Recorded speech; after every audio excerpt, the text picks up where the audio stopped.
একজন regular client আপু একসাথে দুইটা কেক অর্ডার করে, একটা ছিল ওনার বসের জন্য আর একটা মেবি ওনার ফ্রেন্ডের জন্য।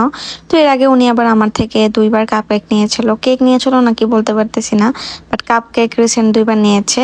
সো এই কেকটা হুট করে অর্ডার করার পরপরই আপু আবার আমাকে হাফ বিকাশ করে দেয়, বলে আপু অনেক ব্যস্ত থাকবো এই জন্য আর কি। তো আমি আবার ওনাকে অ্যাডভান্স করতে বলিও নাই।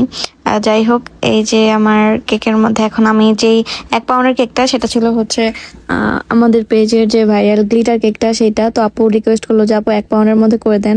আমি আবার 1 পাউন্ডের গ্লিটার কেকের অর্ডার নেই না। পরে আপুকে বললাম যে আপু 1 পাউন্ডের মধ্যে ডিজাইন আর কি সাইডে ডিজাইনটা ভালো মতো আসে না, এই জন্য 1 পাউন্ডের অর্ডার নেই না। পরে বললাম যে আপু আপনি আমার ওপর ছেড়ে দেন, আমি দেখি কি করা যায়, সুন্দর করে একটা করে দেব। তো আপু যেহেতু লাভ শেপের বলেছিল আর কালারটা আমার রেফারেন্স পিকচারটা আমারই ছিল, দেখাই দিছিল যে আপু এই কালারের হবে। সো আমি কালার করার চেষ্টা করেছি। তো এই যে দেখেন আমি লাভ শেপটা কিভাবে করতেছি, দুই সাইড থেকে কেটে নিয়েছি। আর এইভাবে কাটলে না ভিতরের স্লাইসটা দেখা যায় কি সুন্দর। তো আমি ওটা ক্রাম কোট করে ফ্রিজে রেখে দিয়েছিলাম, যেহেতু লাভ শেপের কেক কিছুক্ষণ ফ্রিজিং করে দেন হচ্ছে ডিজাইন করব। তো এখন আমি 3 পাউন্ডের রেক্টেঙ্গুলার শেপের কেকটা নিয়েছি, এখন এটা ক্রাম কোট করব। দেখা যায় ছোট সাইজের মোল্ডের মধ্যে করে কেটে কুটে তারপর হচ্ছে রেক্টেঙ্গুলার করি, বাট এই মোল্ডটাই কিন্তু রেক্টেঙ্গুলার শেপের ছিল, যার কারণে ক্রাম কোট করাটা আমার কাছে অনেক বেশি সহজ লেগেছে। কারণ না হলে কেটে তারপর হচ্ছে নিজের মতো শেপ দিতে অনেক বেশি সময় লাগে। আর বোর্ডটা হচ্ছে 12 ইঞ্চির ছিল, একেবারে 3 পাউন্ডের বেস দিয়েছিলাম, চকলেট প্রিমিয়াম ছিল দুইটাই। তো এটার মধ্যে ক্রিম দিয়ে দিয়েছি, লেয়ারে লেয়ারে চকলেট গানাশ দিয়ে। কেকটা কিন্তু অনেক বেশি মজা হয়, কারণ পুরো কেকটার মধ্যে হচ্ছে চকলেট ক্রিম থাকে, লেয়ারে লেয়ারে গানাশ থাকে, খুবই মজা লাগে কেকটা। তো আপু আবার ভয় পাইতেছিল যে বসের জন্য নিতেছি, সুন্দর হবে নাকি। ইনশাল্লাহ আমরা আমাদের থেকে যেহেতু অর্ডার করেছেন, আমরা আমাদের বেস্ট দেওয়ার চেষ্টা করব। তো এই কেকটা না গ্রাম কোট করতে অনেক বেশি কষ্ট হয়েছিল, কারণ রেক্টেঙ্গুলার শেপের কেক ফিনিশিং দিতেও কষ্ট হয়। সো ওইটা আমি গ্রাম কোট করে ফ্রিজে রেখে দিয়েছি। দেন এখন আমি আবার লাভ শেপের কেকটা ডেকোরেশন করতেছি। আর এটার মধ্যে আমি যেই কালারটা ইউজ করেছি সেটা হচ্ছে ট্রান্সের যে রেড কালারটা, সেটা আমি নিয়েছি, সেটার সাথে আবার একটু ব্ল্যাক কালার ইউজ করে এই সুন্দর একটা কালার করেছি। এটা আমি একটু গ্লিটার কেকটাই বানাবো আর কি। তো এই যে ছোট সাইজের নোজেল দিয়ে সুন্দর করে বর্ডার দিয়ে দিতেছি। দুইটা কেকই আপু বার্থডেতে ডেলিভারি করতে বলেছিল। সো এই যে আমার কেকের মধ্যে সাইড দিয়ে আবার ডিজাইন দিয়ে দিতেছি। তো আমি চিন্তা করতেছি ছোট্ট একটা কেকের মধ্যে কি আর ডিজাইন করব, তাও যতটুকু সম্ভব করেছি, যাতে আপু অনেক সুন্দর, আপু যেহেতু আমার উপর ছেড়ে দিয়েছিল ডিজাইনটা, তো আমার তো সুন্দর করে করতেই হবে।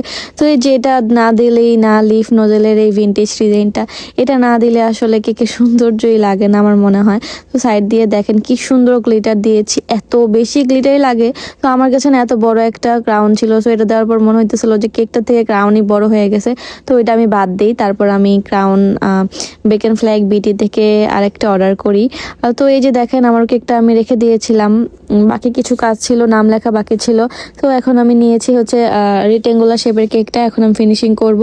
এখানে আমি অফ হোয়াইট কালার ক্রিম দিয়ে ফিনিশিং করেছি। আমার কাছে মনে হয় হোয়াইট কালার থেকে অফ হোয়াইট কালার ক্রিম দিয়ে ফিনিশিং করলে দেখতে বেশি ভালো লাগে। আর এই ফিনিশিং করতে গেলে অনেক বেশি সময় লাগে, কারণ যেহেতু এটা রেক্টেঙ্গুলার শেপের কেক আর কেকের সাইডে একেবারে জায়গা ছিল না, বোর্ডটা যেহেতু 12 ইঞ্চির ছিল আর আমার সাইড দিয়েও আর আমি কাটাকাটি করিনি, মনে হয়েছে যে নাই সাইজটাই সুন্দর লাগবে। খুবই সুন্দর একটা কালার চুজ করে আপু, হোয়াইটের মধ্যে একটু ব্লু কালার। ফার্স্টে আপু বুঝতেছিল না কি কালার নিবে, কেমন ডিজাইন নিবে তার বসের জন্য। পরে আমি কয়েকটা ছবি পাঠাই প্রিন্টারেস্ট থেকে দেখে, তো ওইটা আপুর পছন্দ হয়। দেন দেখেন কি সুন্দর করে ডিজাইন করে দিতেছি ওপরে। আর নিচে দিয়ে আবার আমি হচ্ছে যেই নোজেল দিয়ে আমরা গোলাপ বানাই বা আরো অনেক রকমের চেরি ফুল বানায়, ওইটা দিয়ে সুন্দর একটা ডিজাইন করে দিয়েছি। এরপর একেবারে ছোট সাইজের লিফ নোজেল দিয়ে, যেহেতু সাইডের জায়গা কম এই জন্য ডিজাইনটা আমি একেবারে ছোট সাইজের লিফ নোজেলটাই চুজ করেছি করার জন্য। এটা হচ্ছে একটা রেক্টেঙ্গুলার শেপের ভিন্টেজ কেক, সাথে চেরিও অ্যাড আছে, চেরি ফ্লাওয়ার আর কি। সো আমার অনেক দিন পরে এই রেক্টেঙ্গুলার শেপের কেকটা করে ভালোই লাগতেছিল। আসলে ডিফারেন্ট কিছু করলে ভালোই লাগে, বাট আমরা যেই পিকচারটা যেটা আমাদের পেজে বেশি ছাড়বো সেটা কিন্তু অর্ডার আসে। যেমন আমার গ্লিটার কেকগুলো প্রায় অর্ডার আসে, অনেক অনেক গ্লিটার কেক বানানো হয়েছে। রেক্টেঙ্গুলার শেপের কেক কমই বানানো হয়, বাট এই কেকগুলোর একটা বেনিফিট কি, এগুলো আপনারা মন মতো পিস করতে পারবেন, অনেক অনেক পিস করা যায়। আর রাউন্ড শেপের কেক, তারপর হচ্ছে লাভ শেপের কেকগুলোতে কমই পিস করা যায়। তো এই যে আমার কেকের মধ্যে আমি হচ্ছে চেরি ফ্লাওয়ার দিয়ে দিতেছি। এই চেরি ফ্লাওয়ারটা ব্লু কালার ছিল, একেবারে হালকা ব্লু যেটা।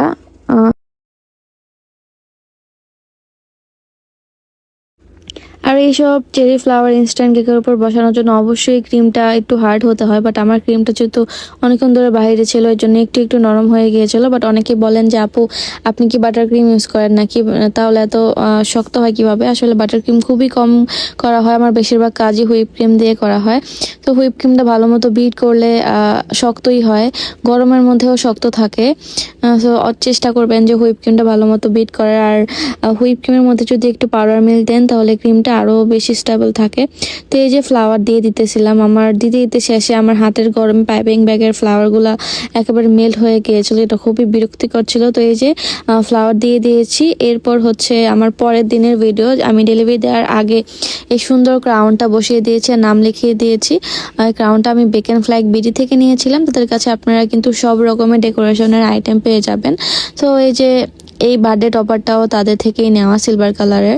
আপু সিলভার কালার চেয়েছিল, তো বার্থডে টপার বসিয়ে এটার মধ্যে গ্লিটার দিয়েছি, দেন হচ্ছে সাইড দিয়ে সুগার বল দিয়েছি। কেকটা এত বেশি সুন্দর লাগতেছিল, দুইটা কেকই মাসাল্লাহ অনেক সুন্দর ছিল। তো এই তো আজকের ভিডিও এই পর্যন্তই। কেমন লাগলো আজকের কেকের ডেকোরেশনগুলো অবশ্যই অবশ্যই কমেন্ট করে জানাবেন।